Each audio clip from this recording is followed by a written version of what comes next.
Doctor Baba Saheb Ambedkar open university.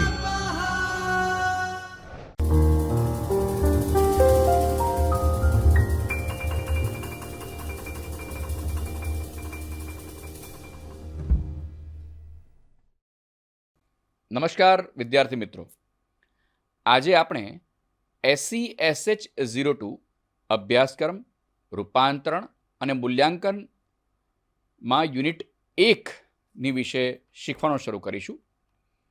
સૌથી પહેલાં આપણે જાણીએ કે અભ્યાસક્રમ શું છે.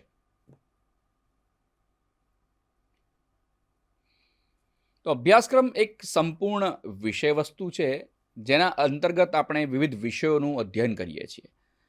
આ અધ્યયન આપણે શાળામાં કરતા હોઈએ છીએ. એટલે અભ્યાસક્રમ વિષય રૂપેથી અધિગમને વિકસિત કરવા અને નવીન તથ્યોને સામેલ કરવા માટે વિકસિત કરવામાં આવે છે. એટલે કે વિદ્યાર્થી જેમ જેમ એક ધોરણમાંથી બીજા ધોરણ તરફ ગતિ કરતો જાય છે તેમ તેમ નવા વિષયોથી એને પરિચિત કરાવવા માટે નવા અભ્યાસક્રમ એની સામે મૂકવામાં આવે છે અને તેનો વિકાસ કરવામાં આવે છે. વર્તમાન સમયમાં અભ્યાસક્રમનો વિકાસ ખૂબ જ તીવ્ર ઝડપથી થઈ રહ્યો છે. આપણે જાણીએ છીએ કે અત્યારે માહિતીનો ધોધ વરસી રહ્યો છે. વિદ્યાર્થીની ચારે તરફ માહિતીઓના વિવિધ સ્ત્રોત ઉપલબ્ધ છે.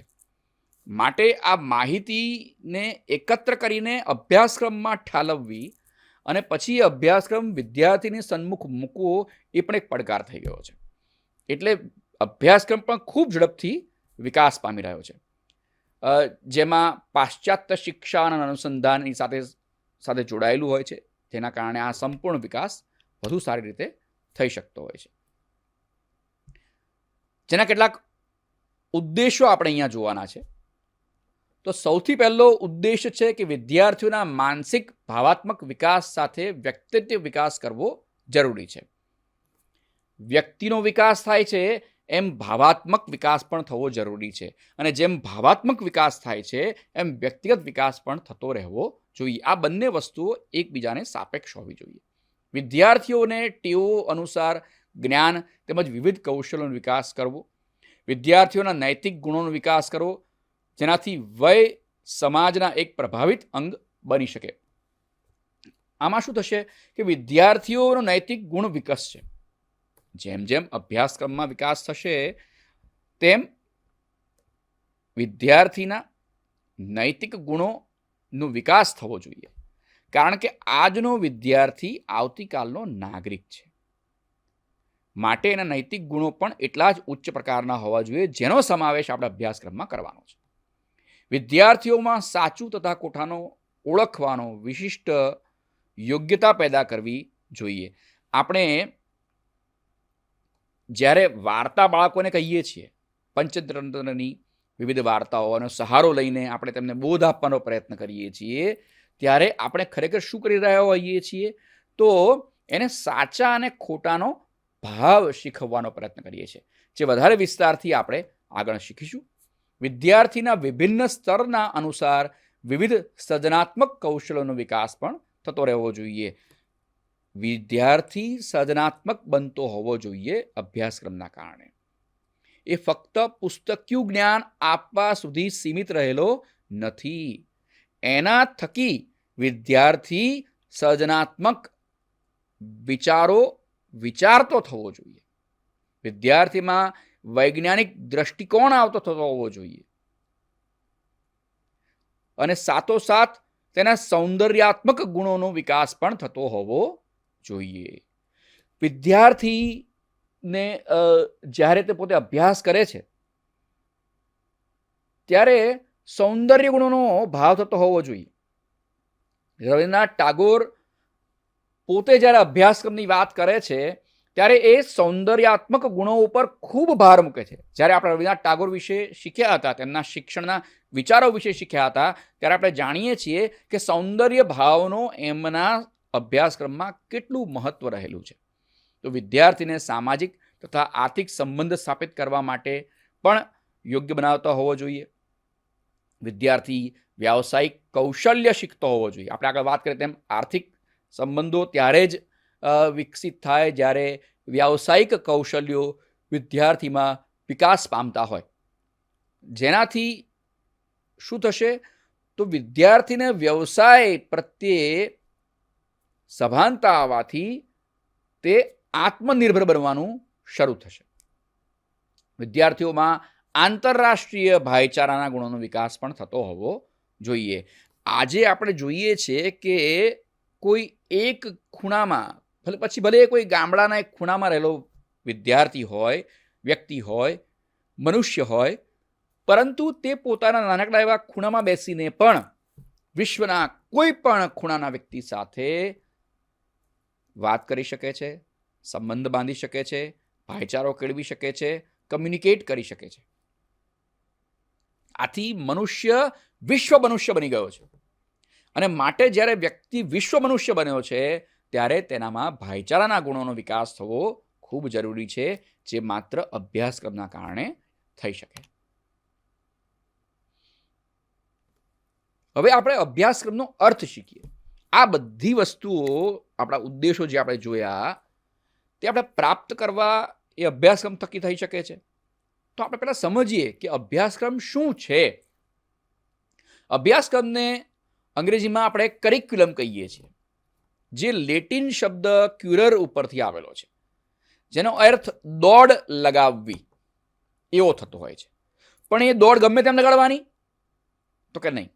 એક નિશ્ચિત માર્ગ પર નિશ્ચિત લક્ષ્યને પ્રાપ્ત કરવા માટે આપણે દોડ લગાડવાની છે. તો એ પાઠ્યક્રમ આપણને કોઈ એક નિશ્ચિત માર્ગ ઉપર નિર્ધારિત લક્ષ્યને પ્રાપ્ત કરવા માટે આપણે દોડ લગાવીશું, આપણે આગળ વધીશું, એ માટેના પ્રયત્નો કરીશું. તો ત્યારે કરિક્યુલમ એ શબ્દ બનતો હોય છે, જેનો એક નાનો ભાગ આપણે એને સિલેબસ કહીએ છીએ. કરિક્યુલમ એ મોટી ટર્મ છે. સિલેબસ એ કરિક્યુલમનો એક પાર્ટ છે. મુદ્રોના અનુસાર અભ્યાસક્રમ અનુભવોના સંગ્રહિત થવાથી બનતો હોય છે, જેને શિક્ષણ ઉદ્દેશ માટે ઉપયોગમાં લેવાના હોય છે.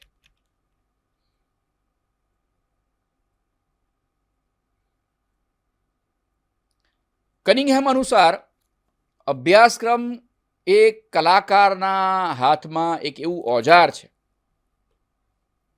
એક એવી વસ્તુ છે કે જેના દ્વારા એ પોતાની સામગ્રીને પોતાના ઉદ્દેશો અનુસાર એનું ચિત્ર બનાવી રાખે છે, એને પોતાના રૂપમાં ઢાળી દે છે. અહીં એ કલાકાર કોણ છે તો કે શિક્ષક પોતે. વસ્તુ કોણ છે એની માટેની તો કે એ વિદ્યાર્થી, શિક્ષાર્થી. ચિત્રશાળા જે છે એ કઈ છે તો કે પાઠ્યશાળા છે. પોતાના ઉદ્દેશ અનુસાર પોતાની ચિત્રશાળામાં નાખે છે, ઉતારી દે છે. પોતાના વિચારોને પોતાના ઓજાર વડે એ ચિત્રશાળામાં ઉતારે છે. અભ્યાસક્રમ એ વિષય વસ્તુથી વધારે છે. વિષય સૂચિથી કંઈક વિશેષ છે. શાળામાં આવતી વિવિધ પ્રવૃત્તિઓને કારણે વિદ્યાર્થીઓ સમગ્ર રીતે જે અનુભવ પૂરા પાડવામાં આવે છે તેનો સમાવેશ કરવામાં આવે છે. અભ્યાસક્રમમાં વિષય વસ્તુ સાથે પ્રવૃત્તિઓને પણ સાંકળી લેવામાં આવે છે. પ્રવૃત્તિઓ અને પાઠ્યક્રમ કે વિષય વસ્તુ જુદા નથી. આ બધા ભેગા થઈને વિષય વસ્તુ બનાવે છે, અભ્યાસક્રમ બનાવે છે. અભ્યાસક્રમ વ્યાપક છે, જેમાં વિવિધ પ્રવૃત્તિઓનો સમાવેશ થાય છે, જેના દ્વારા વિદ્યાર્થીના વિકાસ, વલણો કે વર્તનોનો વિકાસ કરવામાં આવે છે. હવે આપણે અભ્યાસક્રમના વિવિધ સિદ્ધાંતો વિશે જો શીખીએ તો સૌથી પહેલું છે ઉપયોગિતાનો સિદ્ધાંત. અભ્યાસક્રમની વિષય વસ્તુ વ્યક્તિગત અને સામાજિક બંને રૂપોથી ઉપયોગી હોવી જોઈએ, અને સાથોસાથ વર્તમાન અને ભવિષ્ય માટે પણ ઉપયોગી હોવી જોઈએ. અભ્યાસક્રમની જ્યારે આપણે રચના કરીએ છીએ ત્યારે માત્ર વ્યક્તિગત લાભોને જોવાના હોતા નથી. આપણે અગાઉ જેમ ચર્ચા કરી તે મુજબ વ્યક્તિની સાથે સાથે આપણે સમાજને પણ ઉચ્ચ સ્થાન પ્રાપ્ત કરાવવાનું છે. અને એ સમાજની રચના કરવા માટે વ્યક્તિનો વિકાસ કરવો જરૂરી છે. જો વ્યક્તિનો વિકાસ થશે તો સમાજનો વિકાસ થશે. વ્યક્તિ એ વર્તમાન છે અને તેના દ્વારા રચાતો સમાજ એ ભવિષ્ય છે. માટે આપણે વર્તમાન અને ભવિષ્ય બંનેને ઉપયોગી હોય તે પ્રકારનો અભ્યાસક્રમ રચવાનો છે. ત્યારબાદ છે ક્રિયાશીલતાનો સિદ્ધાંત. આ અભ્યાસક્રમ વિશેષ રૂપથી વિદ્યાર્થીઓનો શીખેલો અનુભવ એમાં સમાવિષ્ટ કરવામાં આવે છે, કારણ કે વિદ્યાર્થીઓનો નિર્માણ એવો હોવો જોઈએ કે તેઓ પ્રયોગાત્મક કાર્યો માટે ઉત્સુક હોય, ઉત્સાહી હોય, એ ક્રિયાશીલ હોવો જોઈએ. વિદ્યાર્થીમાં તરવરાટ હોવો જોઈએ, સતત કંઈ નવું શીખવાની ઝંખના એનામાં હોવી જોઈએ. અને એ ત્યારે જ હોય કે જ્યારે તે ઉત્સાહી હોય, નવા વસ્તુઓ શીખવા માટે ઉત્સુક હોય. સાથોસાથ આપણે એ પણ જોવાનું છે કે અભ્યાસક્રમમાં વિવિધતા અને લવચિકતા પણ હોય. તેમાં વિભિન્ન પ્રકારના વિષય વસ્તુને મેળવીને તૈયાર કરવામાં આવે છે, પરંતુ એક જ કક્ષામાં વિભિન્ન વિદ્યાર્થીઓની બી ક્ષમતાઓને ધ્યાનમાં રાખીને, કારણ કે એક જ વર્ગમાં આપણે જોઈએ છીએ કે કોઈ એક વિદ્યાર્થી ખૂબ ઉત્કૃષ્ટ છે અથવા તો તે કુશાગ્ર બુદ્ધિનો છે, ઘણા વિદ્યાર્થીઓ મધ્યમ બુદ્ધિના હોય છે, ઘણા વિદ્યાર્થીઓ કદાચ થોડા ધીમે સમજણ પડતી હોય છે. પણ એ જ વિદ્યાર્થી જેને કોઈ એક વિષયમાં થોડી ધીમે સમજણ પડતી હોય છે, બની શકે કે અન્ય વિષયમાં તેને ખૂબ સારી સમજણ પડતી હોય. એટલે આમ આખું જે અભ્યાસક્રમનું બંધારણ છે તે વર્ગખંડના દરેક વિદ્યાર્થીને ધ્યાનમાં રાખીને બનાવવું જોઈએ અને સાથોસાથ તેનામાં લવચિકતા પણ હોવી જોઈએ. કારણ કે વર્ગખંડમાં તો એક તરફ આપણે વાત કરીએ તેમ ખૂબ જ હોશિયાર વિદ્યાર્થી છે અને ઘણી વખત એવા વિદ્યાર્થીઓ પણ છે કે જે વિકલાંગ વિદ્યાર્થીઓ છે. તો એવા સમયે પરિસ્થિતિ અનુસાર તેમાં બદલાવ કરી શકાય એવો કંઈક અવકાશ તેમાં હોવો જોઈએ. તો જ તે વર્ગખંડની વિવિધતાને પહોંચી વળશે. સામાજિક આદર્શનો સિદ્ધાંત. અભ્યાસક્રમનું નિર્માણ સમાજની વિભિન્ન સંસ્કૃતિ અને રીતિ રિવાજોને ધ્યાનમાં રાખીને કરવો જોઈએ, કારણ કે ભારત દેશ એ સામાજિક વિવિધતાઓથી બનેલો દેશ છે અને આપણો અભ્યાસક્રમ છે એ તેના પ્રતિ સાનુકૂળ હોવો જોઈએ, સામાજિક ભાવનાઓનો વિકાસ કરે તેવો હોવો જોઈએ.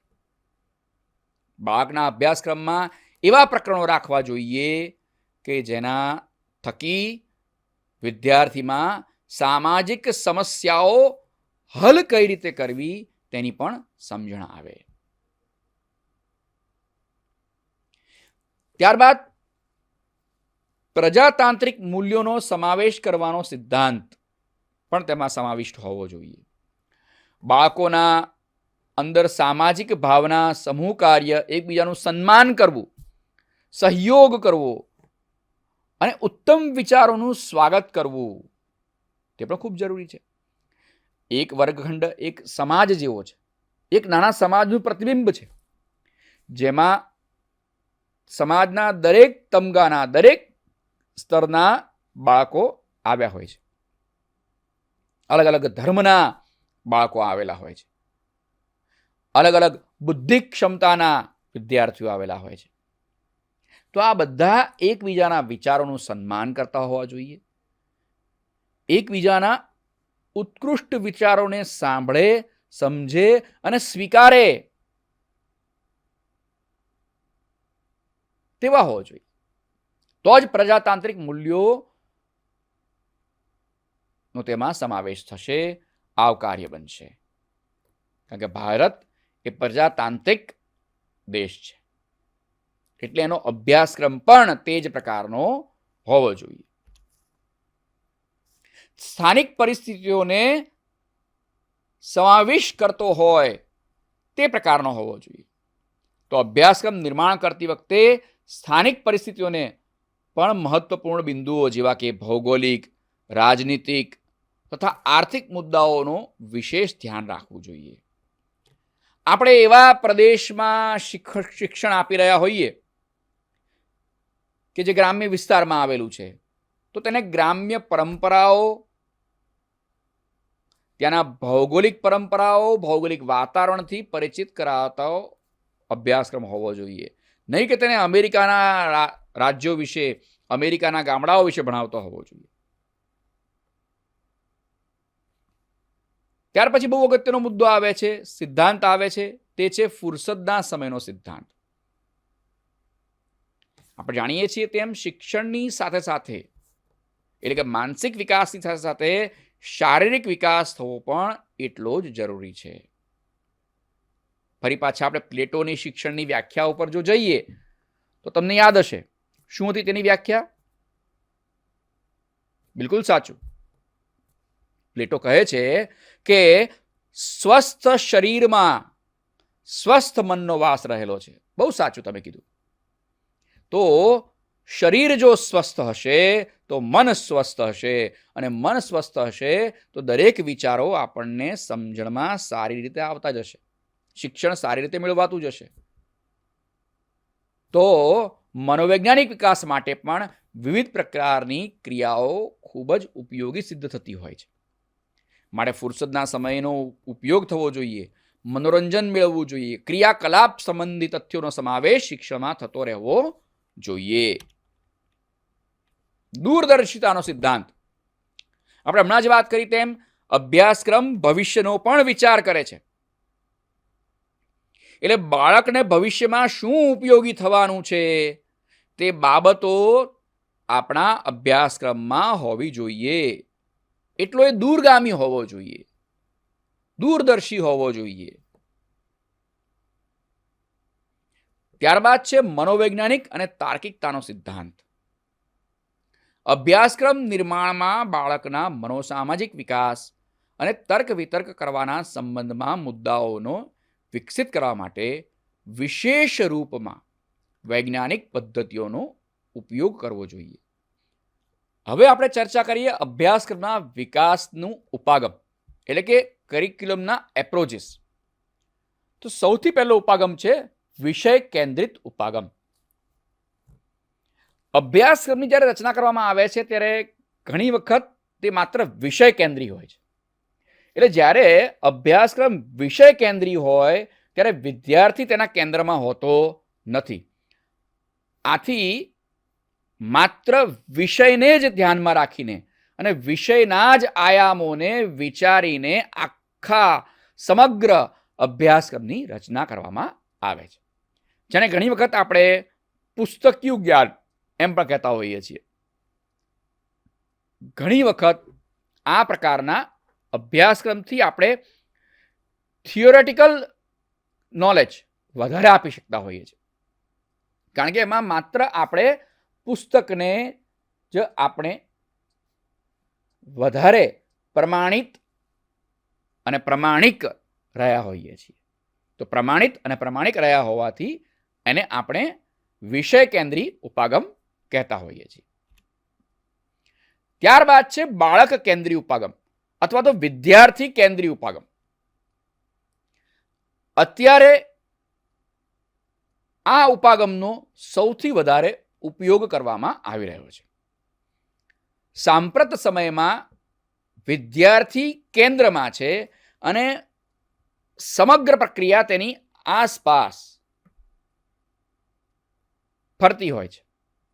એટલે કે વિદ્યાર્થી કેન્દ્રમાં છે અને વિદ્યાર્થીને કયા પ્રકારનું શિક્ષણ આપવું જોઈએ, એની ક્ષમતા કેટલી છે, એ પ્રમાણે જ આખા અભ્યાસક્રમની રચના કરવામાં આવે છે. એટલે બાળકની રસ, રુચિ, અભિવૃત્તિ, એની ક્ષમતાઓ, અક્ષમતાઓ આ બધાને સંજ્ઞાનમાં લેવામાં આવે છે.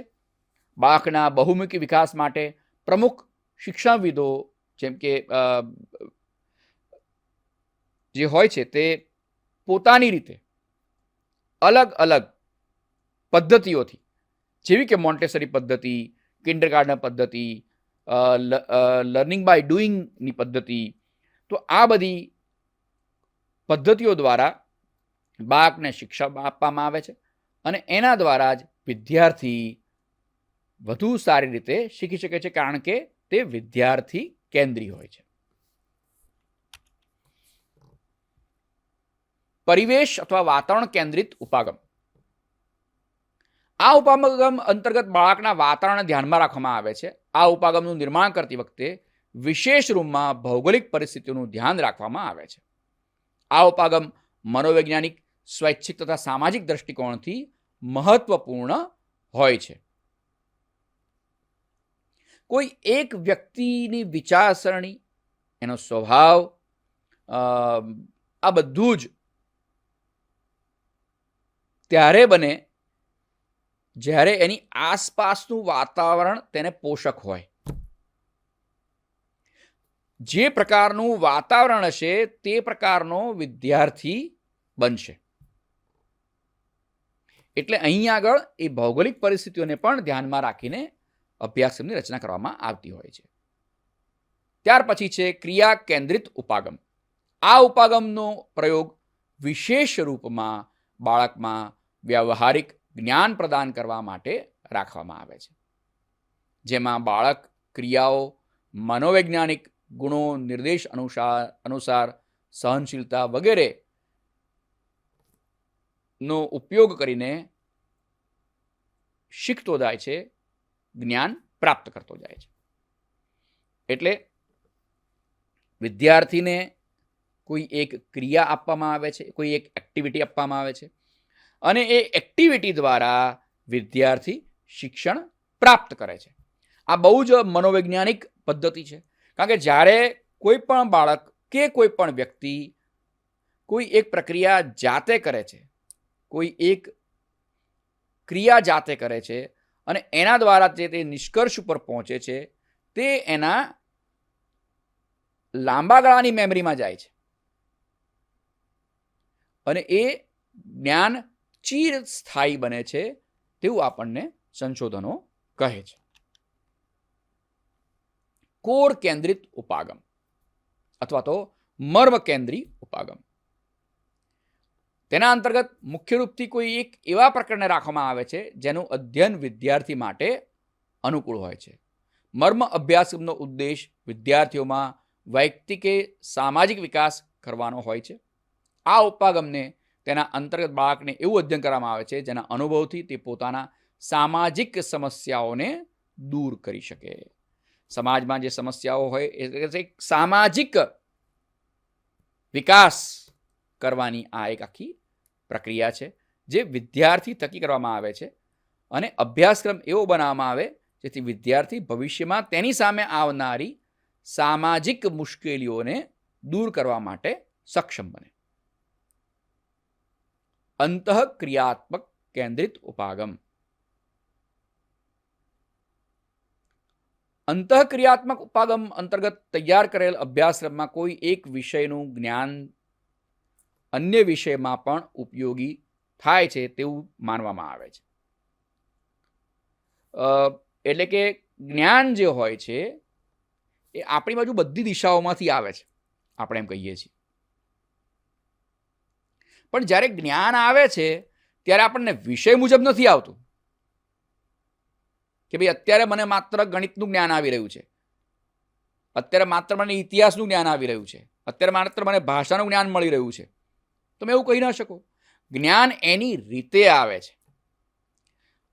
આપણે એવા છીએ કે જેમાં આપણે અલગ અલગ વિષયો પાડીએ છીએ.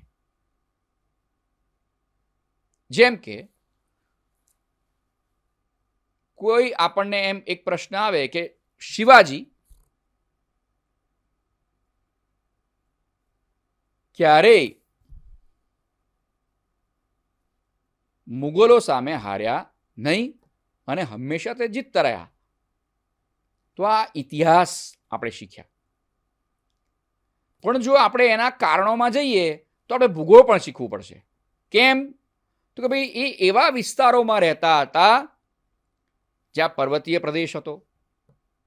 યુદ્ધકલા પણ એવી કઈ હતી, એમની ગોરિલા પદ્ધતિ હતી. હુમલો કરવો અને જતા રહેવું. ક્યાં જતા રહેવું? તો કે પહાડોમાં ક્યાંક એવી જગ્યાએ છુપાઈ જવું કે જે કોઈ અન્યને ખબર ન હોય. એટલે આપણે ભૂગોળ પણ શીખ્યા, આપણે યુદ્ધની કળાની વિશે પણ જાણ્યું અને ઇતિહાસ તો આપણે શીખ્યા જ છીએ. તો આમ એક વિષયની અંદર બીજો વિષય ઇન્ટર રિલેટેડ હોય છે. આ બધાની અંતઃક્રિયાઓ થતી હોય છે. આ આંતરક્રિયાઓને કારણે જે ઉપાગમ આપણી સામે પ્રસ્તુત થાય છે તેને અંતઃક્રિયાત્મક ઉપાગમ તરીકે ઓળખવામાં આવે છે.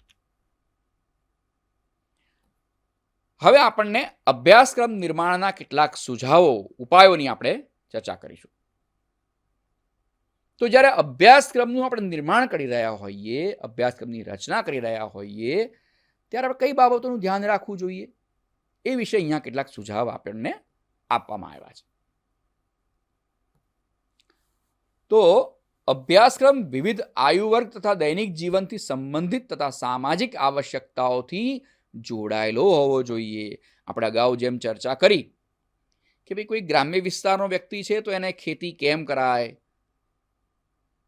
એ શીખવાડ્યું હોય તો વધારે સારું છે, પણ એના અભ્યાસક્રમમાં ગાડી કેમ ચલાવવી એ શીખવાડવાનું એને કોઈ અર્થ નથી.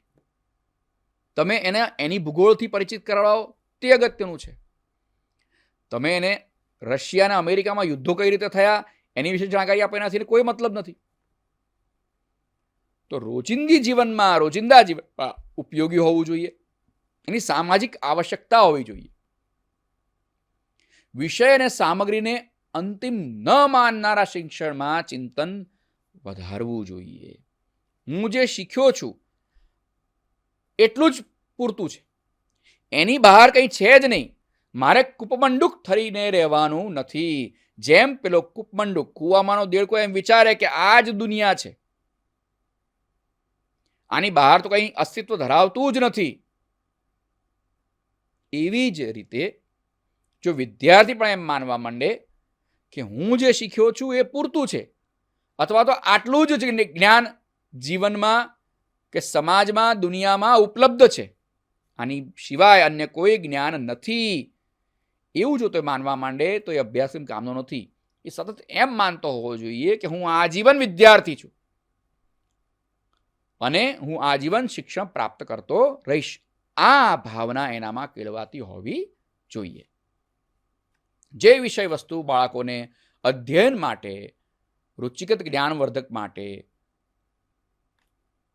પ્રોત્સાહિત કરતી હોય તેવાનો આપણે આગ્રહ રાખવો જોઈએ.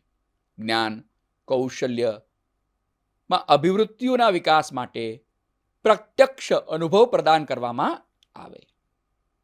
જેમ બને તેમ વિદ્યાર્થીઓને વધારે ને વધારે અનુભવો આપવામાં આવે તેમ વિદ્યાર્થી વધારે સારી રીતે વિષયને ગ્રહણ કરી શકે છે. અભ્યાસક્રમ લચીલો હોય છે, જે વિદ્યાર્થી સમાજને લગતી આવશ્યકતાઓને અનુરૂપ બનાવી શકાય. આની વિશે આપણે આગળ ચર્ચા કરી ચૂક્યા છીએ, જેના અંતર્ગત વિભિન્ન પ્રકારની શારીરિક તથા માનસિક ક્રિયાકલાપ સંમિલિત હોય છે, જે જ્ઞાન, કૌશલ્ય, રુચિઓ તથા અભિવ્યક્તિઓને વિકસિત કરી બાળકને સામાજિક વાતાવરણની સાથે સમાયોજનમાં પણ મદદ કરતો હોય છે.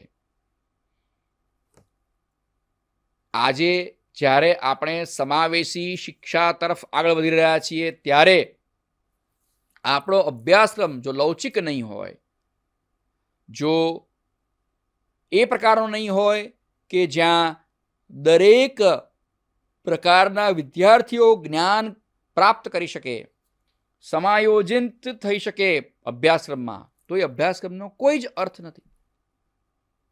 અભ્યાસક્રમમાં એવી વિષયોનો સમાવેશ કરવો જોઈએ કે જેમાં તે મહાન વૈજ્ઞાનિકો વિશે શીખે, મહાન વ્યક્તિઓ વિશે જાણે, તેમની પ્રશંસા કરતો થાય. અભ્યાસક્રમમાં કઠિન સ્તર, સમય, ઉપકરણ તથા શિક્ષકોની ઉપલબ્ધતા, આ બધાનું પણ ધ્યાન રાખવું જોઈએ. એવા અભ્યાસક્રમો ન મૂકવા જોઈએ કે જેના તજજ્ઞો અને શિક્ષકો ઉપલબ્ધ જ ન હોય. અભ્યાસક્રમ યુનિટમાં વહેંચાયેલો હોવો જોઈએ અને એ જે યુનિટ છે એ પ્રતિદિન સમસ્યાઓ સાથે જોડાયેલો હોય છે. કે આજે મારે એક યુનિટનું શિક્ષણ મેં પ્રાપ્ત કર્યું, કાલે હું બીજા યુનિટનું શિક્ષણ પ્રાપ્ત કરીશ. એ રીતે વિદ્યાર્થી નાના નાના પગલાઓ દ્વારા શિક્ષણ પ્રાપ્ત કરે તેવો હોવો જોઈએ, જેથી એને સમગ્ર વસ્તુને ગ્રહણ કરવાને બદલે એને નાના નાના ટુકડાઓમાં વિભાજિત કરીને વિદ્યાર્થીઓને આપણે આપીએ તો એ સરળતાથી તેને પચાવી શકશે. અભ્યાસક્રમમાં વૈજ્ઞાનિક દ્રષ્ટિ હોવી જોઈએ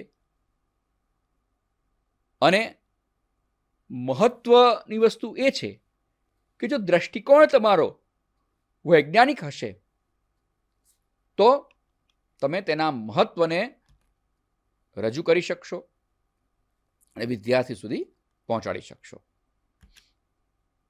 એના પ્રશ્નો અહીં આજે આપણે જોઈએ છીએ.